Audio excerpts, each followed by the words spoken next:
Well, hello everyone. Thank you for having me at, to be honest, the legendary London Clojurians. It's easily the community that I hear most about.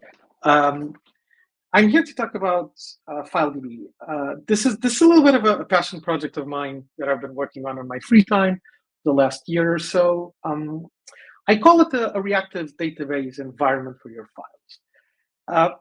It's kind of it's a little bit hard to describe, and whenever I describe it to someone, I feel like what they want to see is if I'm telling them that there's something cool, that this does something cool, that I should be showing that that it does cool things. So I'm actually going to start with a demo, and after the demo, I'm going to continue with the presentation.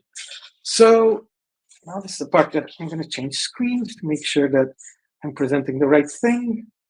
And I am going to present, we're going to be doing stuff on an editor. Okay, so I hope this isn't too small, but this is the editor window that is going to have most stuff of the thing that I want to show. The important part that I want to show is that I have some files on my file system, and I also have, I'm going to start something here, which is FileDB. I'm going to say FileDB watch. This is how you'd usually interact with FileDB.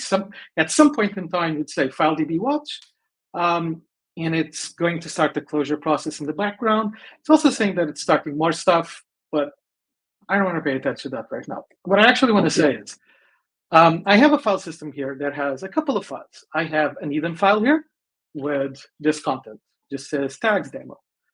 Below it, I have a JSON file. You can see the file names here on the bottom of each of these windows. So this is a JSON file that also says the same thing. This is file.json. This one here is a markdown file, and this one probably needed a little bit more space. This is actually a markdown file, and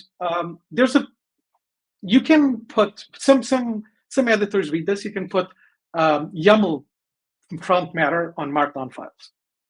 And this one has it. It also says the same thing, just tags, demo.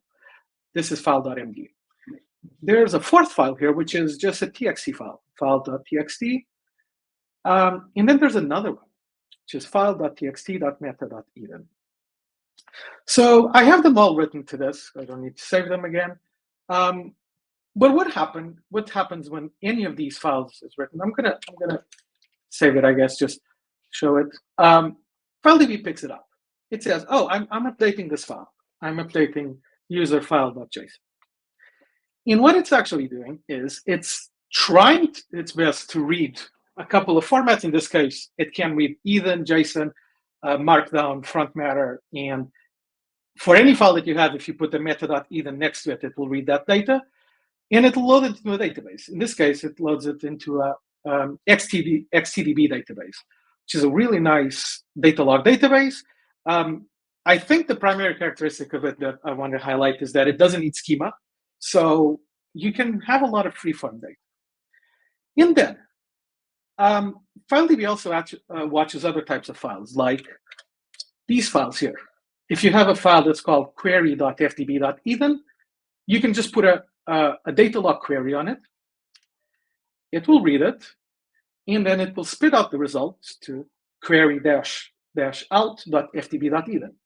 So it picked up the data from these files here, and this query said, oh, I want to get all the data that you have in the database for things that have the tag demo. And it's saying, oh, here you have one which was file.md, here's the tag, file.json, file.eden, file.txt. If you went here and you said, oh, this one, the file.eden actually has the tag not demo, you'd save it, pick it up on the database, came here. If you did the query again, it's gone now. So it's watching your files on disk and reacting to them directly.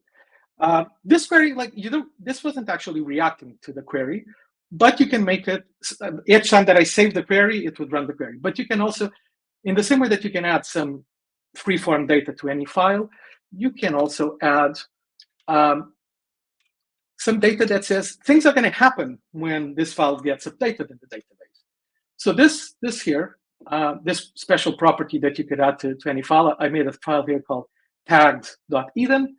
And this property says, that's a name string property, on query, reactively it makes a query, which is the exact same query that we were looking at before, and it outputs the files to this file. So I'm going to save this. Here below, I'm going to actually open the results. It actually had the same results, but now, if I go here and I save this file, it gets uploaded, not uploaded, sorry, it just gets recognized, and it instantly changes this results file here. You can do a lot more with triggers. You can call functions, but for now, I just wanted to show what happens with data. If you add more data here, for instance,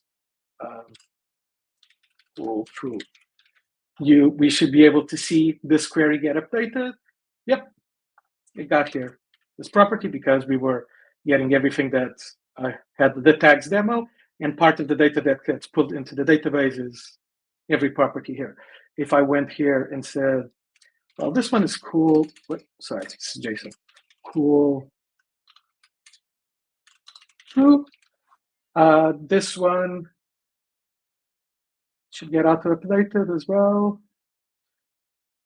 Oh, sorry, I forgot the comma here. So I prefer using Eden to JSON, and it gets here. And I could, for instance, change this query. Instead of saying I want the things that have tags demo, I want everything that has the property set cool set to true. And it gets me this. This actually refreshes a lot faster than my editor picks it up. I don't exactly know why, but the default configuration for my editor is not to automatically pick up when files change on disk. But yeah, like this allows you to, while you're watching these files, and if you want to load some data that you've outputted to disk, and that's in any of these formats, or some data that you add to any freeform file. For instance, you could be tagging the files that you have on disk with whatever you want. You can put whatever data here you want. This all gets pulled up into the database, and then you can do cool stuff with it. So something else that you can do, it also watches another type of files called anything that ends with repl.fdb.clg. So if I go here, and I didn't want to be writing the code again, so I just had it comment here. If I put here inc3, just to make sure that this is running, you'll see that it updates here. So it outputs whatever was happening, whatever code you were executing to repl out.fdb.json, .eden. Sorry, .clojure. From here, I have access also to the database. I want to highlight, like, this isn't my editor. Like, I don't have a REPL connected to the editor right now. I am just saving files on disk. I can access the database from the code files. Since this is the same query that we were doing before, I want everything with the tags demo. Since this is XTDB, you have full access to the XTDB stuff. This is a very cool feature that it has, where it can give you the history, in this case, in the database of this file. This is a little bit hard to parse here, but it's giving you every time that the file changed on the database. So at some point, this file.txt only had the tags demo. No, before it didn't have the tags demo, and at some point in time, it started having them. So the source of truth here is always the files on disk. But while you don't delete this XTDB database, you'll have the full history of everything that was loaded onto there. You can also do some cool stuff with these files. This is just Clojure code. And it's actually not very hard to show a small notification on macOS via OSA script. And I know that it's really small, but it shows up here. Like if I do this again, if I save this file again, I will get another notification here on the side. Just says you got a notification. So interacting with your system is also fairly straightforward. The core abstraction here is files on disk. You have a process that watches your files on disk, and saving files on disk does things. One of the really interesting characteristics of files on disk is that it's very easy to sync files from anywhere. In fact, I didn't get this to show on the demo, but sometimes I edit files on my phone. I sync them over iCloud here, and then I can run Clojure code, and then I see the output file gets synced back. So I just open on my phone again the output file, and I see what happens. I can make database queries like this on all the files that I have here saved on this and the metadata for it. Later, I'm going to show a little bit of a demo on email interoperability. I can do queries over all of my email. I obviously could do this on an email client, but having them on disk means that I can do way more involved queries. I can't just do what Gmail lets me do. I can query over all the data that I have there, all the headers, etc. But then I can do it from all my devices that are currently syncing with my laptop. And I can also have multiple FDB watch processes on different machines. So that's like, for files as the core thing, gives you a really interesting synchronization model. So what else did I want to show here? So I mentioned that I showed how you could do some data operations with data, queries over data, and also reactive queries. Now I want to show you that you can also put these two things together. One of the things here you can do with data is you can have these triggers, like these special properties on Eden files with some Clojure code, because Clojure code is for the most part valid Eden. So here I have some metadata for a file called editme.txt. And I'm saying, whenever this file gets modified, I want to run this function. And what this function says is, I'm actually just going to leave an audit trail for this file. So I'm going to save this. I am going to see here, this is editme.txt.audit, which is the file that I'm saying I want to run right here. And every time that I change this file, I'm going to have a new entry there, because this is just code. I'm interacting over files on my file system, and I have some behavior that says, whenever this changes, I want to do something. And you don't have to always write it directly like this. It's like, if you have code that's actually very, very straightforward to write, you can just write it on the Eden files. But you can also define it on one of these repl.fdb.clj files. And you can define this function, and then you can just come here and say, well, on modifier, I want to call user/audit. It's much cleaner, but it also lets you do all of this on a real Clojure file.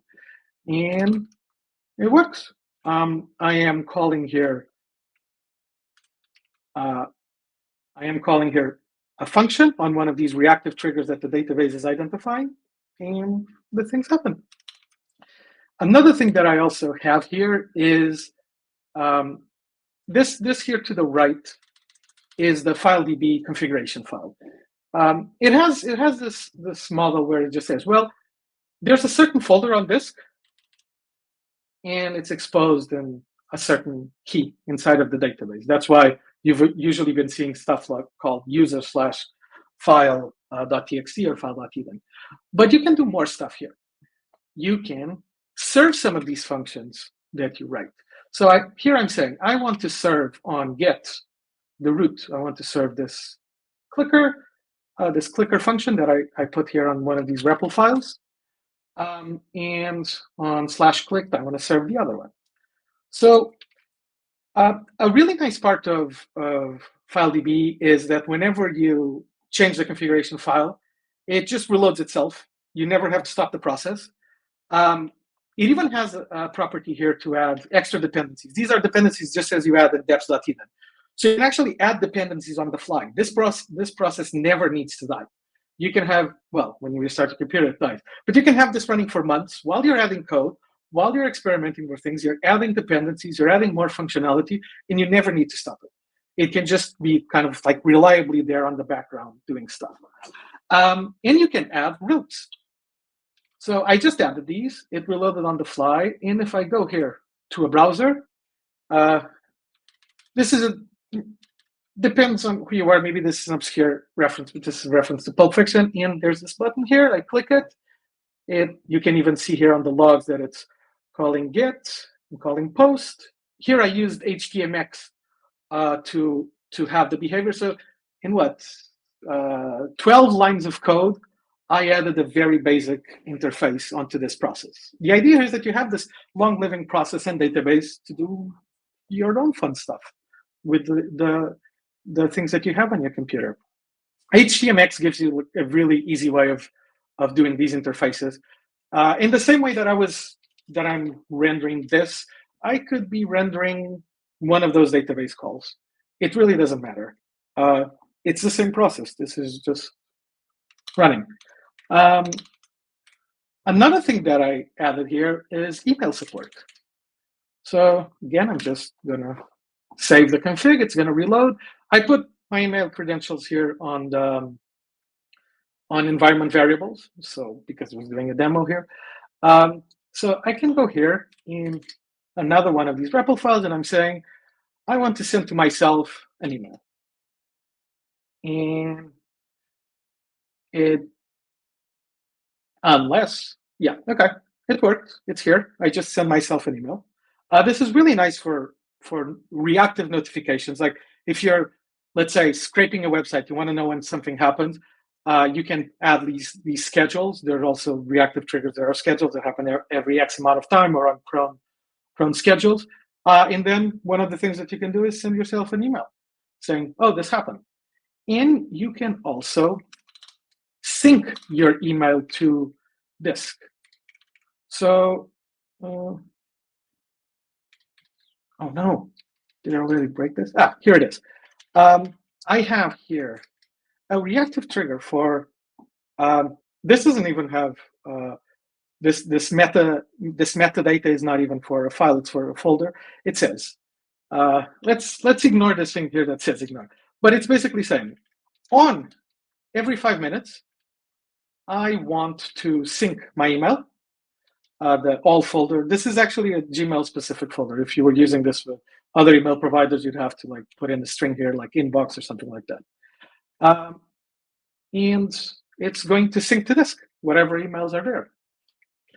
And it'll sync them as, let me show you here, as EML files.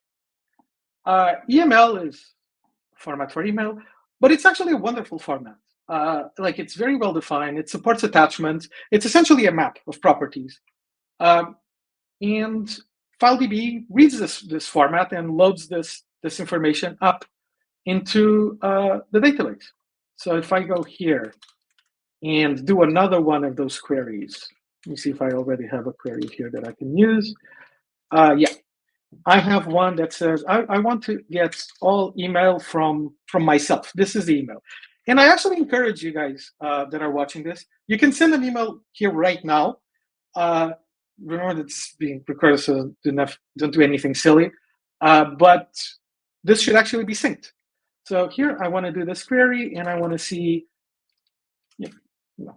what kind of information do I have here saved in the database for these emails that I just fetched. I have dates, I have from, labels, Gmail labels, the message ID, subject, text, the thread ID. It's actually quite useful to put emails together. So like you could do a query that says, I want all emails ordered by date with this thread ID, and you get the email thread, which I haven't come across a lot of tools that just let you, I guess, play with email like this. It's like, this is my email.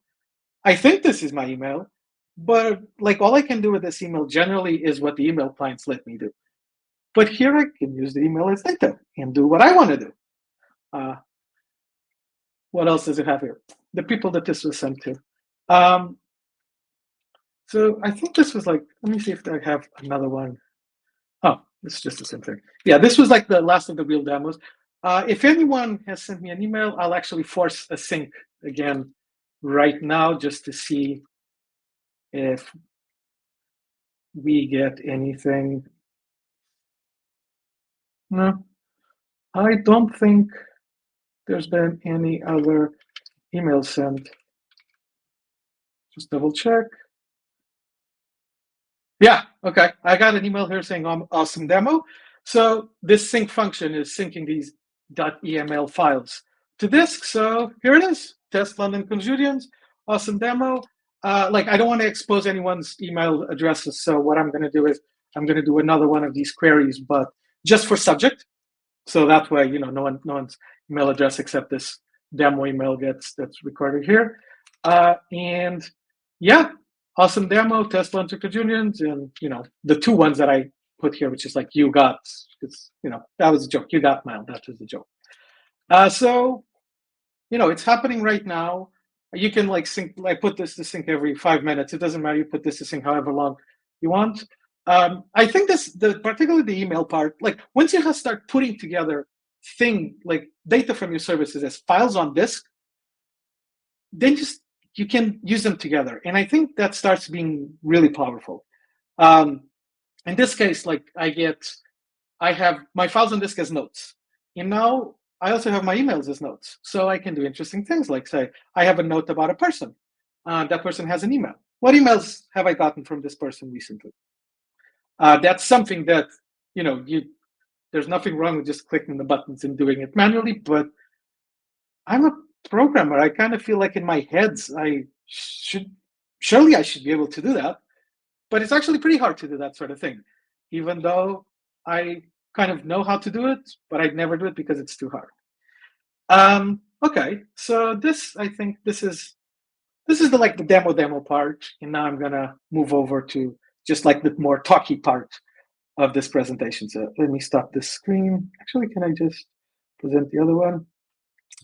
In a second. And okay. So this is the demo. And now I want to talk more about what I was doing. So the core idea on FileDB is that everything's file on disk is the source of truth. You have your disk. You have every one of our computers has large enough disks to store a lot of stuff. I've synced all of my email with FileDB to disk, and it was 10 gigabytes. And this is I don't know, 20 something years of email. 10 gigabytes is nothing. I have way more disk than that. It's fine. I also thought that FileDB was going to get slow, but it didn't. It was still fine to do all of this. I think for individual, I'd estimate as an individual of data that I care, I'd probably generate 5 terabytes of real data over my life. It is not hard to get 5 terabytes worth of storage. So FileDB's main idea is you put files on disk, and then by interacting with the files on disk, you can do cool stuff with Clojure. That's the main idea here. Data goes into the database, and code goes into the Clojure process. So the way I started I got this idea for FileDB working like this from working a lot with front-end build systems, where you save something, your browser auto reloads, and then it's a pretty nice developer experience. It's a pretty nice loop. But it was still kind of like a work loop. I didn't have a lot of stuff like that for myself. I had it for my work. So here I set out to do one for myself, for the files that I want, my data, to work with my things. It has readers for Eden, JSON, Markdown, and EML that we saw. You can add your own readers. It's just a function that says you read a file from disk and you return some Eden data from it. So, and you don't even need to restart the process. You can just add a new reader, and now you can read whatever metadata, whatever data you want from the files that you're saving. You can add metadata to any file, which is really useful when you don't want to actually edit the source data. You want to add some ad hoc data that isn't there. And then you can query this data with these query files that I showed you. They just have to end with query.ftb.eden, and it'll work. Code you can load via these REPL files. You have a property on the configuration to load some of these CLJ files on boot. You can add dependencies whenever you want. It's just the exact same thing as deps dependencies. You just put them there. It's the same thing. It actually uses a feature in Clojure 1.12, where you can dynamically at runtime load new dependencies, and it will download them everything, and they just get available. It's amazing. That basically means that the process never really needs to die. I didn't use it, but FileDB actually starts an NREPL process in the background. So even though you're just editing on files, if you have an editor that can do the NREPL protocol, you can just connect and you have all of your nice editor stuff. You have autocomplete, you can explore documentation, etc. Just works. You have a lot of triggers that you can use. You have modify, which you can run some code whenever a file modifies. Pattern runs some code whenever one of those, like the file glob pattern for your file modified. So like anyone. So like basically watching others. You can have references. So you can have one file that says I'm referencing another file, and the references triggers are recursive. So if you have file 1 that references file 2 that references file 3 that references file 4, and then file 4 that references 2 again, loops are fine because data log databases deal really well with this. It'll just do a query that checks everything that has back references to these references. Whenever this graph of references changes, run some code. You have the query one that I showed you, which is whenever the content of a query changes, it regenerates a query on code, which you then can depend on for other stuff and is loaded on the database. But you can also run some code when that changes. So like you're doing some query over the database, something changed, run some code. You can do schedules, just timed schedules like minutes, days, whatever, or cron schedules. Some code on startup, some code on shutdown. You can also add your own because there's a trigger here, which is transaction. You just get the transaction from XCDB. So like the database transaction, you get like a lot of information with that, namely, what did the transaction do? What's the current database as of the time of the transaction, which is really nice deterministic stuff. The file that changed, et cetera, and you can just add your own triggers. Like all of the other triggers are done in this way. So you can read the data that you want via extra readers, and you can have your own triggers via extra triggers via the transaction trigger. There's the small server that I showed you. It's very easy to look. If you have your router completely under control, it's very easy to just give someone an IP. The internet in my country and service providers are kind of weird, so I have to use a service like ngrok, which is an HTTP tunnel. But it's really nice using an HTTP tunnel. I can just do a little bit of code, like those 12 lines that I have there. I can put it online with ngrok, so it's like making a tunnel to my computer. I can be in the middle of like a presentation at work and just say, look, come check this out. Like I'm doing this on computer live right now. They load that URL and they're seeing what I'm seeing. I can put whatever data there. I can make really easy interfaces. I can send a URL to my friends with something that I want to show them that's using local data. Especially if you kind of like keep to HTMX interactions and hiccup syntax, it's really very easy to put something up quickly and have Clojure semantics over this data. Email we sync to disk as .eml files. You can sync however you want. You can send emails. Like I said, I'm already using this to get all of my emails on disk and to process them. 10 gigabytes, no problem. And so now I kind of wanted to talk a little bit about why I did it. Because it's like it's a bit of a weird, I guess, computing model, or at least a weird programming environment. So I didn't spend that much time. Like the repository is online. You can see how much work has been on there. But why did I do it? And why did I think other people might be interested? So I started getting really disillusioned with, I guess, the services that were available to me. I feel like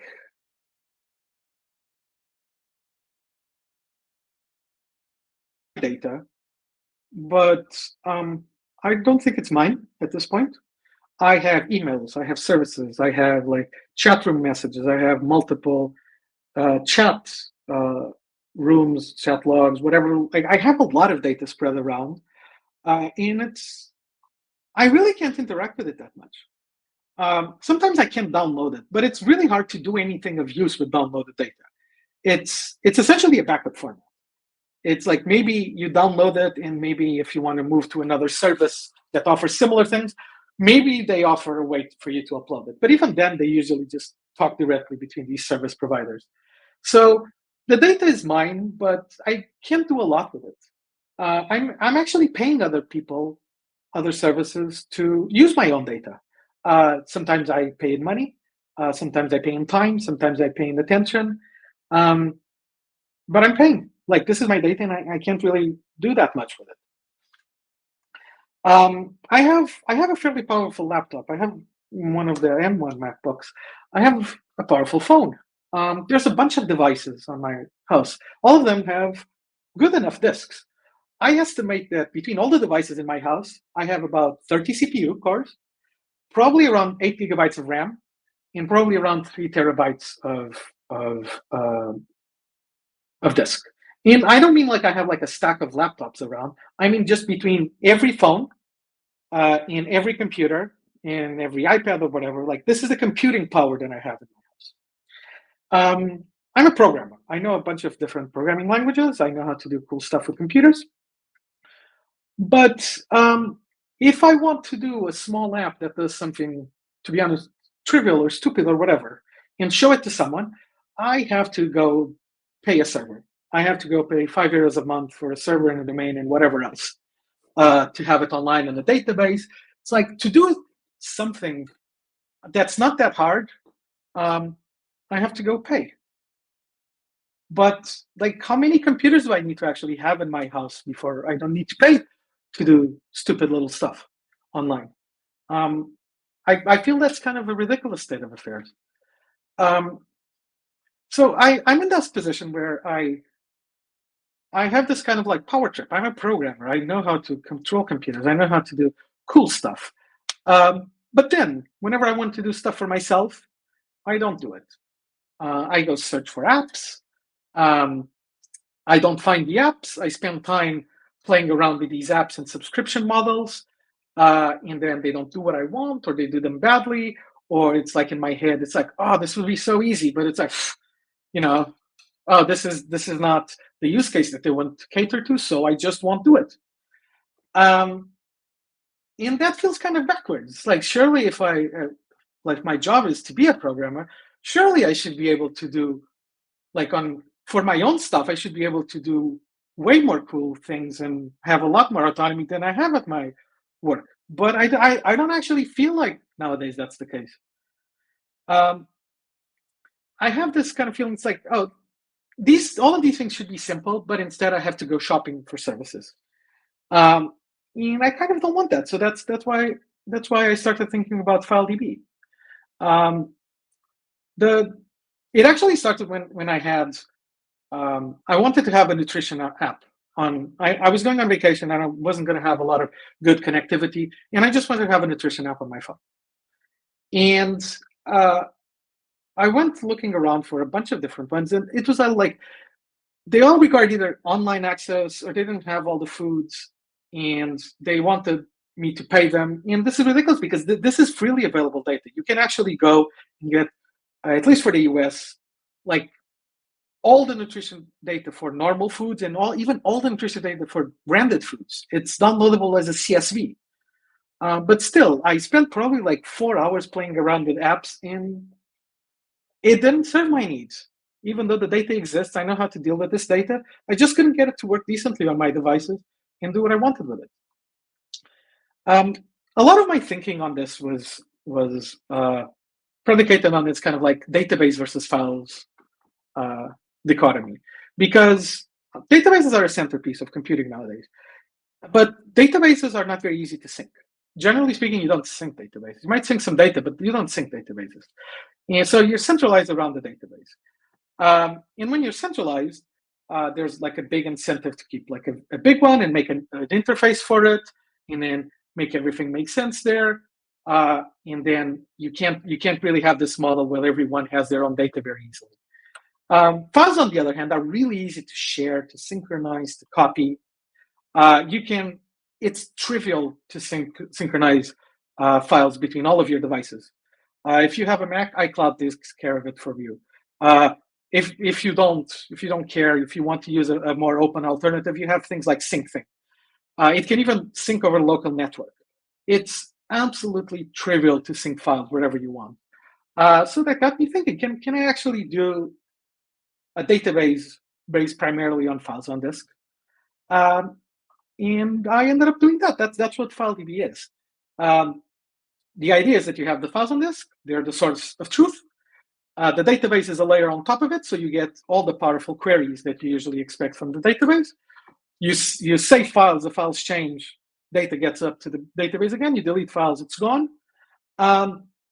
You sync files between all of your devices and you have it there, and then you even have an interface to query and to do some code and behaviors with code on devices that don't run FileDB, because you can synchronize to like your other computers. You can have like a server in your house running this. You can have multiple servers running this. They're all going to be synchronizing the files. You can synchronize some files. All of these servers can be synchronizing the same files over even part of the files. You can only distribute some of the files over to some of these servers. You don't have to be like, it's very easy to do that with files, but it's very hard to partially synchronize databases in a reasonable way. And then devices that you have that aren't running FileDB, as long as they can sync files with the one that is running FileDB, then you get all the same benefits. Because the files get synchronized, they get updated, and then they get synchronized back. And then it all works. Like, you don't have to be doing more complicated APIs for communication than this. And when you bring your data together from different places, you can do way cooler stuff with it. You can make a schedule that pulls down, for instance, all of your Kindle highlights to disk. And then you can reference, like if you use, I use a note-taking app called Obsidian that lets me like reference other Markdown files. Now I can pull down my email to disk. I can pull down my highlights to disk. I can reference it from my notes. I can do code that operates over them, that does cool, interesting stuff. It doesn't even have to be like very important things. It just has to be like, if you want to do something cool with your data, it shouldn't be hard. Like, you shouldn't have to be like paying for Zapier and like using these interfaces that the service provides you. Just give me the data, I'll put it on disk, and I'll do what I want with it. I think it's a really cool model. I'll just briefly go a little bit over some of the things that I showed in the demo. The configuration file that we saw, it says straightforward things like, where does the XCDB database go? What files you want to be watching, that's the mounts bit. I mentioned it briefly before. If you want to serve some of these functions on this that you have loaded onto the process as routes. The YAML, JSON, Markdown data that you could load. The query format. This is, to be honest, just rehashing of what I showed already. The metadata. I think I'm actually going to skip through this because I actually did this part of the presentation before I did a live demo. And then I felt kind of bold, so yeah, let's do a live demo. I felt it was kind of cooler, so this is not as important to mention. So this is the URL for it. I made a Clojurians chat channel because I guess if you just want to talk about this and you have like a cool idea that's like, oh, how can I do it? Do you have any ideas of how I can do it? Give me a starting point. I'd be really happy to talk about that because I've been thinking about this a lot.